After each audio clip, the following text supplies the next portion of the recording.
ಉದ್ದಿಮೆಗಳನ್ನು ಅಂಬಾನಿ ಅದಾನಿಗೆ ನೀಡುತ್ತಿರುವ ಮೋದಿ ಸರ್ಕಾರಕ್ಕೆ ಏನೇ ಬರಲಿ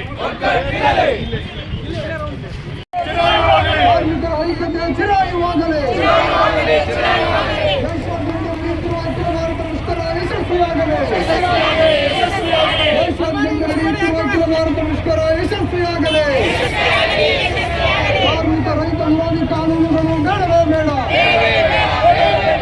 ಕಾರ್ಮಿಕ ವಿರೋಧಿ ಕಾನೂನುಗಳು ಬೇಡವೇ ಬೇಡ. ಕೃಷಿ ಪಂಪ್ಸೆಟ್ಗೆ ಡಿಜಿಟಲ್ ಅಳವಡಿಕೆ ಬೇಡವೇ ಬೇಡ.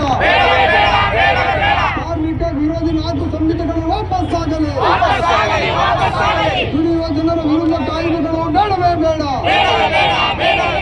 ಸರ್ವರಿಗೂ ಕೂಡ ಶಿಕ್ಷಣ, ಸರ್ವರಿಗೂ ಉದ್ಯೋಗ ಸಿಗಲೇಬೇಕು. ಗುತ್ತಿಗೆ ಪದ್ಧತಿ ರದ್ದಾಗಲಿ. ಗುತ್ತಿಗೆ ಪದ್ಧತಿ ರದ್ದಾಗಲಿ.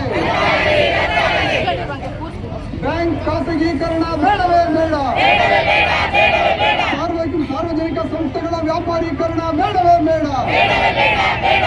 ಸಾರ್ವಜನಿಕ ಸೇವಾ ಸಂಸ್ಥೆಗಳು ಉಳಿಯಲೇಬೇಕು. ಅಂಗನವಾಡಿ ಬಿಸಿಯೂಟ ಖಾಸಗೀಕರಣ ಬೇಡವೇ ಬೇಡ. ಅಂಗನವಾಡಿ ಬಿಸಿಯೂಟ ನೌಕರರಿಗೆ ಕನಿಷ್ಠ ವೇತನ ಜಾರಿಯಾಗಲಿ. ಅಣ್ಣ ಕೋಲಣ್ಣ ನಿಮ್ಮ ನಂಬೋದು ಹೇಗೋ, ಅಣ್ಣ ಕೋಲಣ್ಣ ನಂಬೋದು ಹೇಗೋ, ಅಣ್ಣ ಕೋಲಣ್ಣ ಇವರ ನಂಬೋದು ಹೇಗೋ, ಅಣ್ಣ ಕೋಲಣ್ಣ ನಂಬೋದು ಹೇಗೋ, ಅಣ್ಣ ಕೋಲಣ್ಣ ಇವರ ನಂಬೋದು ಹೇಗೋ, ಅಣ್ಣ ಕೋಲಣ್ಣ ಕಣ್ಣು ತೆರೆದು ನೋಡಿರೋ, ಅಣ್ಣ ಕೋಲಣ್ಣ ಕಣ್ಣು ತೆರೆದು ನೋಡಿರೋ, ಅಣ್ಣ ಕೋಲಣ್ಣ ನೀವು ಕಿವಿ ಕೊಟ್ಟು ಕೇಳಿರೋ, ಅಣ್ಣ ಕೋಲಣ್ಣ ಇದು ದೋಚುವ ರಾಜ, ಅಣ್ಣ ಕೋಲಣ್ಣ ಇದು ದೊರೆಗಳ ರಾಜ, ಇದು ಪೊಲೀಸು ರಾಜ.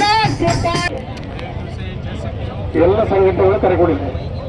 ಮಾನವರ ಪರವಾಗಿ ಹೋರಾಟ ಮಾಡ್ತಕ್ಕಂಥ ಎಲ್ಲ ಸಂಘಟನೆಗಳು ಕರೆ ಕೊಟ್ಟ ನಂತರ ನಾವು ಸಹ ಎಲ್ಲ ಸಂಘ ಸಂಸ್ಥೆಗಳು ಈ ಚಂದ್ರಾಪುರದಲ್ಲಿ ನಡೀತಕ್ಕಂಥ ಒಂದು ಹೋರಾಟಕ್ಕೆ ಬೆಂಬಲವಾಗಿ ನಿಂತಿದ್ದವು. ಇವತ್ತು ಕರ್ನಾಟಕ ರಾಜ್ಯದಲ್ಲಿ ಹಲವಾರು ವರ್ಷಗಳಿಂದ ಅಂಗನವಾಡಿ ಸಹಾಯಕರು ಹೋರಾಟ ಮಾಡ್ಕೊಂಡು ಬಂದವರು.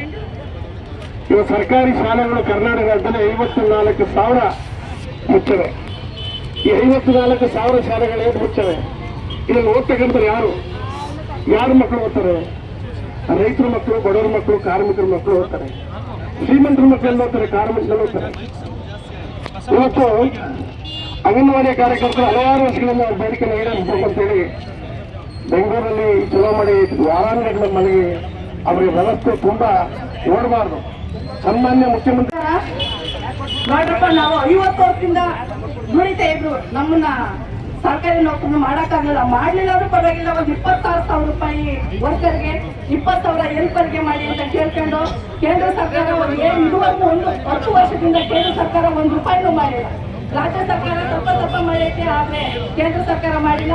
12,000ದಲ್ಲಿ ನಾವು ಏನ್ ಜೀವನ ಮಾಡಕ್ಕಾಗುತ್ತೆ? 11,000 ದುಡ್ಡು ಕೊಡ್ತಾರೆ, ಸರ್ವಿಸ್ ಮೇಲೆ 500 ಕೊಡ್ತಾ ಇದ್ದಾರೆ. 11,000 ರೂಪಾಯಿ ತಗೊಂಡು ನಾವು ಯಾವ ತರ ಇವತ್ತಿನ ಬೆಲೆ ತುಂಬಾ ಏರಿಕೆ ಇರೋದ್ರಿಂದ ನಮ್ಗೆ ತುಂಬಾ ಕಷ್ಟ ಆಗ್ತಾ ಇದೆ. ಕೇಂದ್ರ ಸರ್ಕಾರ ನಮ್ಮನ್ನ ಗಮನ ಬಿಟ್ಟು ಸ್ವಲ್ಪ ನಮ್ಗೆ ಕರುಣೆ ತೋರಿ ನಮ್ಗೊಂದು 26,000 ರೂಪಾಯಿ ಹೆಲ್ಪರ್ಗೆ ಒಂದು 20,000 ರೂಪಾಯಿ ನಾವು ಮಾಡ್ಬೇಕು ಅಂತ ಈ ಮೂಲಕ ಕೇಳ್ಕೊತಾ ಇದ್ದೀವಿ. ಮತ್ತು ಈ FRS ಆಗಲಿ ಏನಾಗಲಿ ಮೊಬೈಲ್ ಕೊಟ್ಟು ತುಂಬಾ ತೊಂದರೆ ಆಗ್ತಾ ಇದೆ. ಅಂಗನವಾಡಿಲಿ ಈಗ ನಿಮಿಷಕ್ಕೆ